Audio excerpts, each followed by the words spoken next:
திங்கட்கிழமை வீடியோக்கான ஒரு ப்ரோமோ தாங்க வந்திருக்கு. ப்ரோமோ வந்து சூப்பராக இருந்துச்சு அப்படின்னு தாங்க சொல்லணும். அதாவது கண்மணி இருக்காங்கல்ல, கண்மணி வந்து வள்ளியை வந்து பத்திரிக்கை செலக்ட் பண்ண போன இடத்துல வந்து ரொம்ப அவமானப்படுத்திட்டாங்க அப்படின்னு தாங்க சொல்லணும். அதை வந்து அந்த இடத்துல வந்து வீரா வந்து தட்டி கேட்குறாங்க அப்படின்னு தாங்க சொல்லணும். அதெல்லாம் பார்க்குறக்கு நம்ம சேனலை மட்டும் மறக்காமல் லைக் அண்ட் சப்ஸ்கிரைப் மட்டும் பண்ணிடுங்க.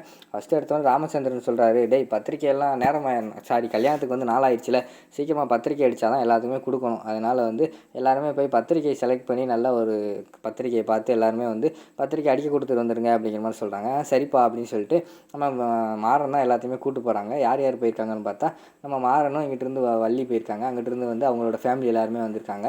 அதாவது கண்மணியோட ஃபேமிலி எல்லாருமே வந்திருக்காங்க. அங்கே நம்ம வீரா வந்து ஸ்ட்ரிக்டாக சொல்லிட்டாங்க, இங்கே பாருங்கள் எனக்கு வந்து பத்திரிக்கையில் வந்து ஆடம்பர செலவெல்லாம் தேவையில்லை, சிம்பிளாக வந்து டிசைன் வந்து சூப்பராக இருக்கிற மாதிரி வேணும், அதில் யார் எனக்கு செலக்ட் பண்ணாலும் பரவாயில்ல, அது ஓகே பண்ணிடுவோம் அப்படிங்கிற மாதிரி சொல்கிறாங்க. உடனே எல்லாருமே ஒவ்வொரு டிசைனாக செலக்ட் பண்ணி காட்டிக்கிட்டு இருக்கிற மாதிரி காட்டுறாங்க. அந்த நேரத்தில் வந்து கண்மணி அங்கிட்டு இருந்து வீரா இதை பாரு அதை பாரு அப்படிங்கிற மாதிரி சொல்லிகிட்டு இருக்காங்க. இங்கிட்டு பார்த்தா நம்ம வள்ளி இருக்காங்கல்ல, வள்ளிக்கு வந்து ஒரு ஆனந்தம் தாங்க முடியல. ஏன்னா நம்ம மாறன் தானே லவ் பண்ணுறாரு. அதனால் இங்கே பாரு வீரா, இது நல்லாயிருக்கும் இது நல்லாயிருக்கும், நீ கேட்டையில காசு கம்மியாக இருக்குது ஆனால் டிசைன் சூப்பராக இருக்குன்னு சொன்னேன்ல, இதை பாரு இது சூப்பராக இருக்குது அது சூப்பராக இருக்குது அப்படின்னு சொல்லிட்டு எல்லா டிசைனையுமே எடுத்து காட்டிக்கிட்டு இருக்கிற மாதிரி காட்டிக்கிட்டு இருக்காங்க. இது எல்லாத்தையுமே வந்து கண்மணி நோட் பண்ணிக்கிட்டே இருக்காங்க.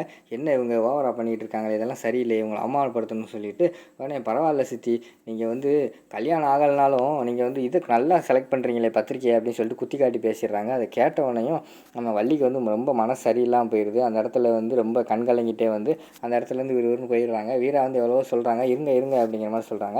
இல்லை எனக்கு கொஞ்சம் வேலை இருக்குது அப்படின்னு சொல்லிட்டு அவங்க வெளிக்காட்டிக்கிறாமல் அந்த இடத்துலேருந்து போயிடுறாங்க.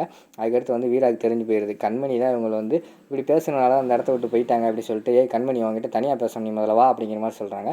சரின்னு சொல்லிட்டு கண்மணி என்ன விஷயம் வீரா அப்படின்னு சொல்லிட்டு தனியாக போகிறாங்க. நானும் உன்னை நோட் பண்ணிக்கிட்டே இருக்கேன், நீ இந்த கல்யாண விஷயம் ஆரம்பிச்சதுலேருந்து உன்னோட நடவடிக்கையே சரியில்லை, என்னையும் எப்படியோ ஒத்துக்க வச்சுட்டேன். அதுக்கடுத்து பார்த்தா நான் வந்து இது பண்ணக்கூடாது, கடைக்கு போகக்கூடாது, அதுக்கடுத்து ஆட்டோவெல்லாம் ஓட்டக்கூடாது அப்படின்னு சொல்லிட்டு மாமாட்ட சொல்லி என்கிட்ட சொல்லியிருக்கேன், நீ எல்லாமே நீ பண்ணிக்கிட்டு இருக்க, உன்னை எனக்கு சுத்தமாக பிடிக்கலை, நீ பண்ணுறது எனக்கு பிடிக்கலை பார்த்துக்கோ அப்படிங்கிற மாதிரி சொல்கிறாங்க. நான் என்னடி பண்ணேன் அப்படிங்கிற மாதிரி சொல்கிறாங்க.